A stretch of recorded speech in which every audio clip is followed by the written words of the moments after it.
فیضان امیر معاویہ، عاشق مصطفیٰ حضرت معاویہ، زاہد و پارسا حضرت معاویہ، خوبرو خوش ادا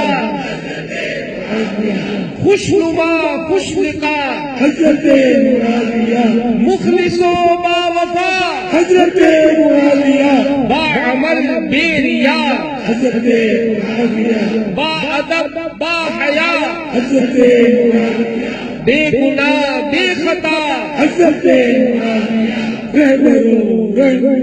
حضرت اتوار کو بڑی رات ہے 22ویں شب، اتوار کو جلوس بیعت معاویہ نکلے گا اور انشاءاللہ مدنی مذاکرہ ہوگا اور لنگر معاویہ بھی کھائیں گے انشاءاللہ۔ فیضان امیر معاویہ۔ اس وقت یا تو کوئی بیرونی طاقتیں سنی شیعہ فساد پھر سے شروع کرنے کے لیے سرمایہ خرچ کر رہی ہیں، اس ملک میں اس خطے میں ایک پھر نیا فتنہ اور فساد اس کو جنم دے رہی ہیں، یا خدا جانے خارجی فکر، خارجی سوچ، خارجی فتنہ کسی نئے روپ میں پھر سے بدقسمتی کے ساتھ سر اٹھا رہا ہے اور مسلمانوں کے اندر اور خاص طور پہ اہل سنت والجماعت کے اندر ایک اضطراب پیدا کر رہا ہے۔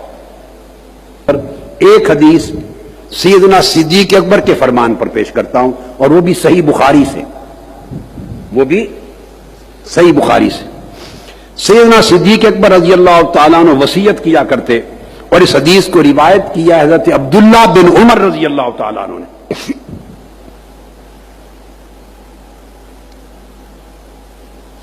کان یقول ارقبوا محمدا فی اہل بیتہ، سیدنا صدیق اکبر رضی اللہ تعالیٰ نے فرمایا کرتے کہ لوگوں حضور کی اہل بیت میں سیدنا محمد مصطفیٰ کو دیکھا کرو۔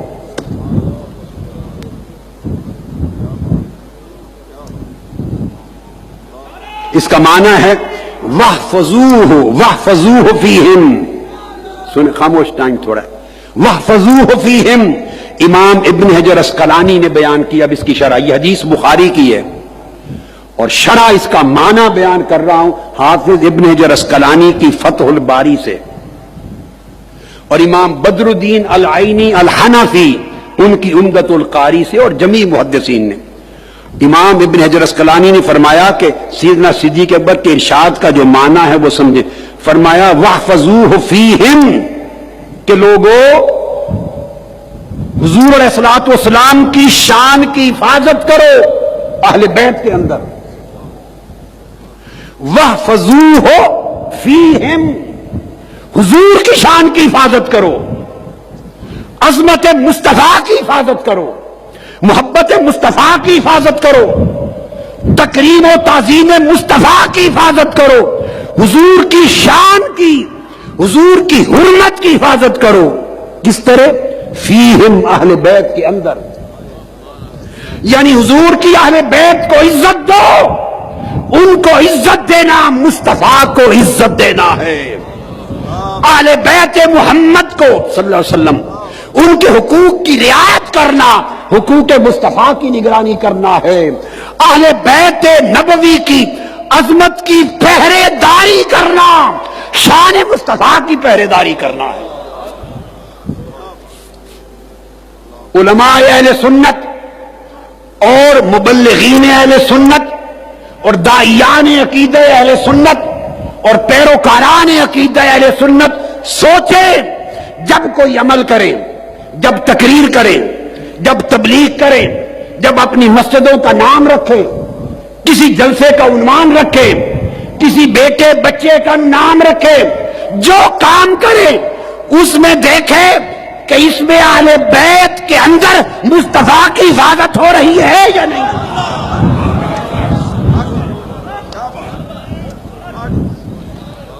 ہر کام جب کرو، ہر نام لو تو دیکھو وَاحْفَظُوهُ فِيهِمْ، کہ کیا اہل بیت کے اندر شان مصطفیٰ کی حفاظت ہو رہی ہے یا نہیں۔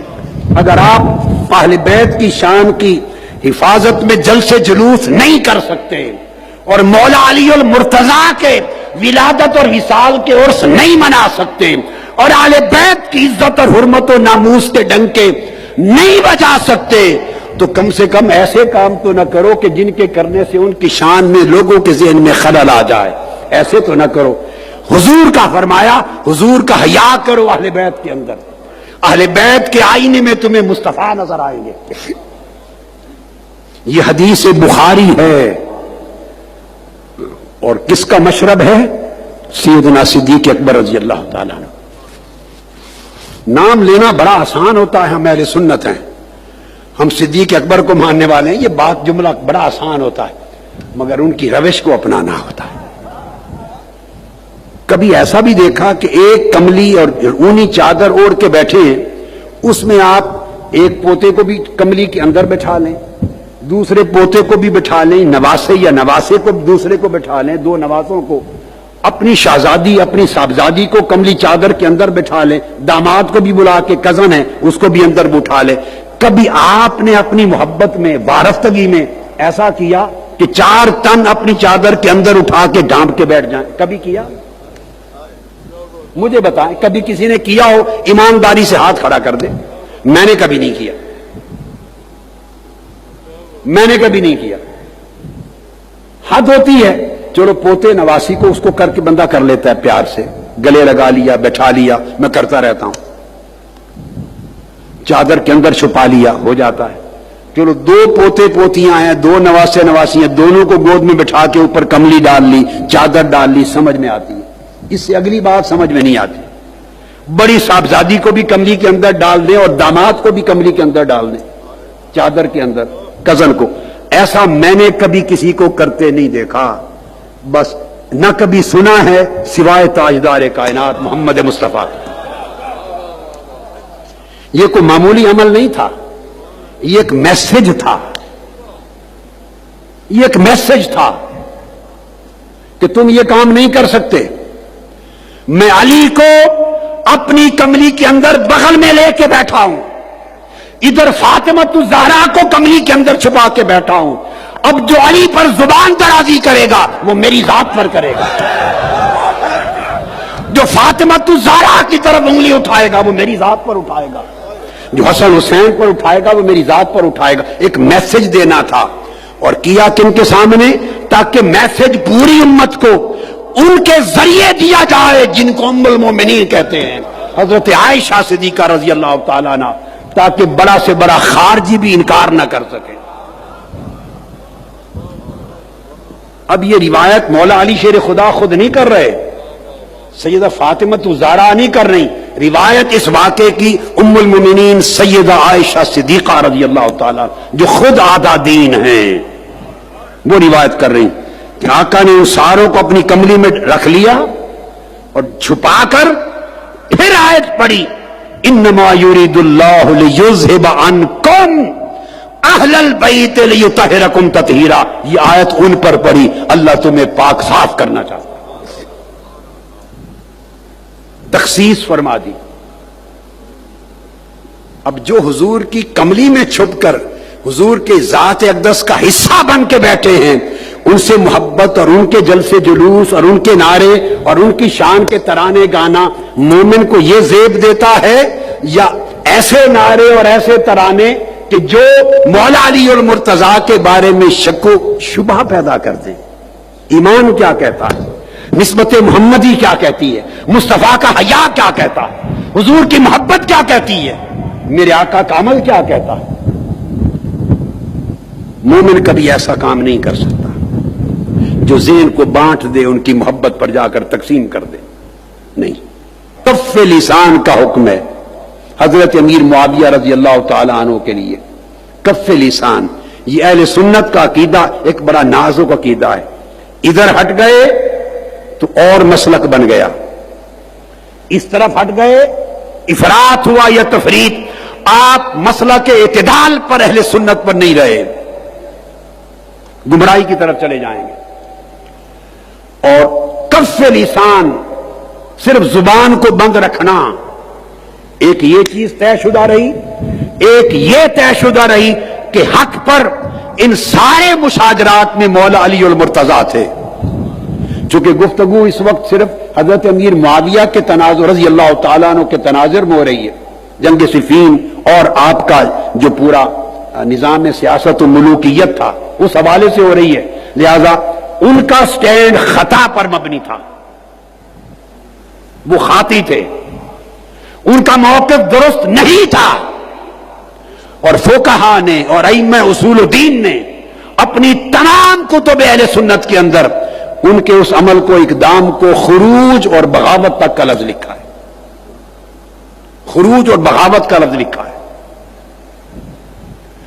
کسی ایک کتاب نے بھی ان کے عمل کی توثیق نہیں کی. میں 1300 سال کے ذخیرہ علم کی بات سند اور دلیل اور حجت کے ساتھ کر رہا ہوں. ائمہ اہل سنت میں کسی ایک نے ان کے طرز عمل کی توثیق نہیں کی، اس کو درست نہیں کہا، اس کا دفاع بھی نہیں کیا. کسی نے دفاع بھی نہیں کیا. نہ ان کی شان میں کسی نے کلابے ملائے، نہ کسی نے قصیدے پڑھے، نہ ان کے لیے جلسے جلوس کیے، نہ ان کی شان میں ترانے بلند کیے، نہ ان کے جھنڈے اٹھائے. نہیں، 1300 سال کا اہل سنت والجماعت کا ذخیرہ علم متفقہ، جس پر اختلاف نہیں ہے. میں ذمہ داری سے کہہ رہا ہوں، کتابیں پڑھیں، کھنگالیں کتب کو، علم کے سمندر میں غوطہ زنی کریں، آپ کو پتا چلے 1200-1300 سال میں اصول دین اور اصول عقائد کے اور اصول فقہ کے کسی ایک عالم اور فقیہ اور امام نے ان کا دفاع نہیں کیا، ان کے طرز عمل کی توثیق نہیں کی، ان کے قصیدے نہیں پڑھے. ہر ایک نے متفقہ طور پر ان کے طرز عمل کو خروج کہا، بغاوت کہا، اور مولا علی المرتضیٰ کو حق پر کہا. والحق کان بید علی، ہر ایک نے لکھا، مگر ساتھ کہا خبردار آپ کا حق نہیں. ان کو مجتہد خاطی کہا، یہ ان کا اجتہاد تھا، وہ خطا پر مبنی ہے، معاملہ اللہ پہ چھوڑا. اور صحابہ کرام میں شامل ہونے کی باعث کف لسان کو حکم دیا کہ کوئی انہیں کافر نہ کہے. میرے لفظ سنیں، کتابوں میں لکھا ہے کہ انہیں کافر نہ کہا جائے، انہیں فاسق نہ کہا جائے، تکفیر نہ کرے، منع ہے، حرام ہے. تفسیق نہ کرے، منع ہے. لعن و تان نہ کرے، لعنت نہ بھیجے، منع ہے، حرام ہے. سب و شتم نہ کریں، گالی گلوچ نہ کریں، حرام ہے. 1300 سال سے ائمہ دین تو یہ کہہ کر دفاع کرتے رہے کہ لعن تان نہ کریں، سب و شتم نہ کریں، ان کو کافر و فاسق نہ کریں، زبان بند رکھیں.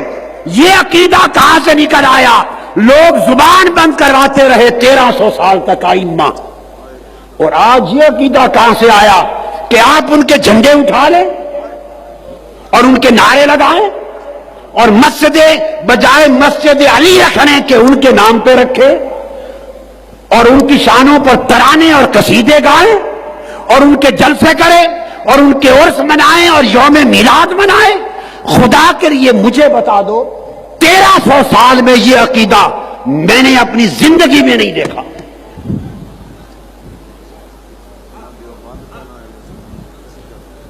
نہ اہل سنت والجماعت جو بریلوی مکتب فکر کہلاتا ہے، نہ ان کے ہاں دیکھا، نہ اہل سنت والجماعت میں جو علماء دیوبند ہیں، دیوبندی مکتب فکر، نہ ان کے ہاں دیکھا. یہ سن لیں، میں ضمانت کے ساتھ کہہ رہا ہوں. نہ اہل حدیث مکتب فکر میں دیکھا جن کو سلفی کہتے ہیں، نہ حنفیوں میں دیکھا، نہ مالکیوں میں، نہ شافعی میں، نہ حنبلی میں، نہ مقلدین میں، نہ غیر مقلدین میں، نہ اشاعرہ میں، نہ ماتریدیہ میں، نہ علماء میں، نہ صوفیاء میں، نہ محدثین میں، نہ فقہاء میں. 1300 سال میں صرف ایک ہی عقیدہ رہا کہ غلطی پر تھے. ان کا طرز عمل خروج تھا. کسی نے بغاوت کہا، کیوں کہ خلیفہ راشد کے خلاف نکلے تھے، صرف اتنی بات. مگر چونکہ عمل سخت ہے، ساتھ کہہ دیا خبردار، لعن تان نہیں کر سکتے، سب و شتم نہیں کر سکتے. معاملہ اللہ پہ چھوڑا، زبان کو بند رکھیں، ہر صحابی کی تعظیم کریں، ہمارے اوپر واجب کر دیا۔ عقیدہ تو یہ تھا کہ چپ رہیں، تم نے اپنی چپ توڑ دی اور نعرے لگا کر بالواسطہ مولا علی المرتضیٰ کے بغض کو پھیلانا شروع کر دیا۔ اب آج حضرت امیر معاویہ، میں خود رضی اللہ تعالیٰ عنہ کہتا ہوں، میں سب و شتم کو حرام جانتا ہوں، کف لسان کا عقیدہ میرا وہ عقیدہ ہے جو 1300 سال سے ائمہ اور اکابر اہل سنت کا کتابوں میں ہے۔ ہم زبان بند رکھتے ہیں اور تم نے زبان کھولی، کھولتے مولا علی کہنے میں کھولتے تو بات تھی، ایمان تھا۔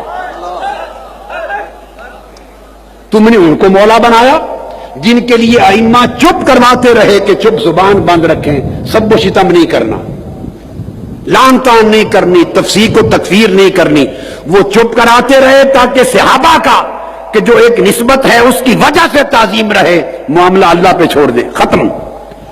1300 سال یہ رہا، اب تم جھنڈے لے کے باہر نکل آؤ اور ان کی شانیں بیان کرو اور ان کے جلسے جلوس نکالو اور لوگوں کے ذہنوں میں ایک انتشار پیدا کرو کہ وہ بھی صحابی تھے، یہ بھی صحابی تھے، وہ حق پر تھے، یہ حق پر تھے۔ کون وہ شخص ہے خلفائے راشدین کے بعد جن کو آپ مولا علی کے مقابلے میں کھڑا کرنے کی جرات کر سکتے ہیں؟ جو خلفائے راشدین کے علاوہ مرتبے میں کوئی مولا علی شیر خدا کے مقابلے میں کسی کو کھڑا کرتا ہے وہ اپنے ایمان کی جڑ کاٹ دیتا ہے، وہ دین کی اور عقیدے کی نفی کر دیتا ہے۔ صحابہ کرام کے بارے میں نے چونکہ بیان کر دیا، یہ حکم آقا علیہ السلام کی حدیث ہے، حتیٰ کہ جو صحابہ کرام پر لان تان کرے، آقا نے فرمایا گالی دے، اس پر اللہ کی لعنت ہے۔ یہ عمومی حکم کی وجہ سے چپ رہے اہل سنت، اور ہیں اور رہیں گے۔ وہ صحابہ کرام کے 10 طبقات، خلفائے راشدین میں مولا علی المرتضیٰ، اور پھر انف و ثنا میں شامل جان مصطفیٰ کے ساتھ جان علی مرتضیٰ، آقا نے وہاں اپنے ساتھ ملایا۔ ان کو 10ویں طبقے کے صحابہ کرام میں سے کسی کے ساتھ اس طرح مقابلے میں کھڑا کرنا، یہ کوئی بے شرم آدمی کر سکتا ہے جس کو نہ خدا کا حیا ہے نہ مصطفیٰ کا حیا ہے، دیندار آدمی نہیں کر سکتا۔ اس سے مولا علی اور مرتضیٰ کی شان میں کچھ نہیں فرق پڑے گا، تاجدار کائنات کی شان میں فرق نہیں پڑے گا، آپ کا عقیدہ برباد ہو جائے گا۔ اہل سنت کو گالی نکلے گی، قرآن کے خلاف بنے گا آپ کا عقیدہ، حدیث مصطفیٰ کے خلاف آپ کا عقیدہ بنے گا، صحابہ تابعین کے خلاف بنے گا۔ 1300-1400 سال کی تاریخ علم اور مسلک اہل سنت اور اکابر ائمہ کے خلاف آپ کا عقیدہ کہلائے گا۔ آپ خارجی کہلائیں گے، آپ خوارج کی سوچ کو پھیلائیں گے۔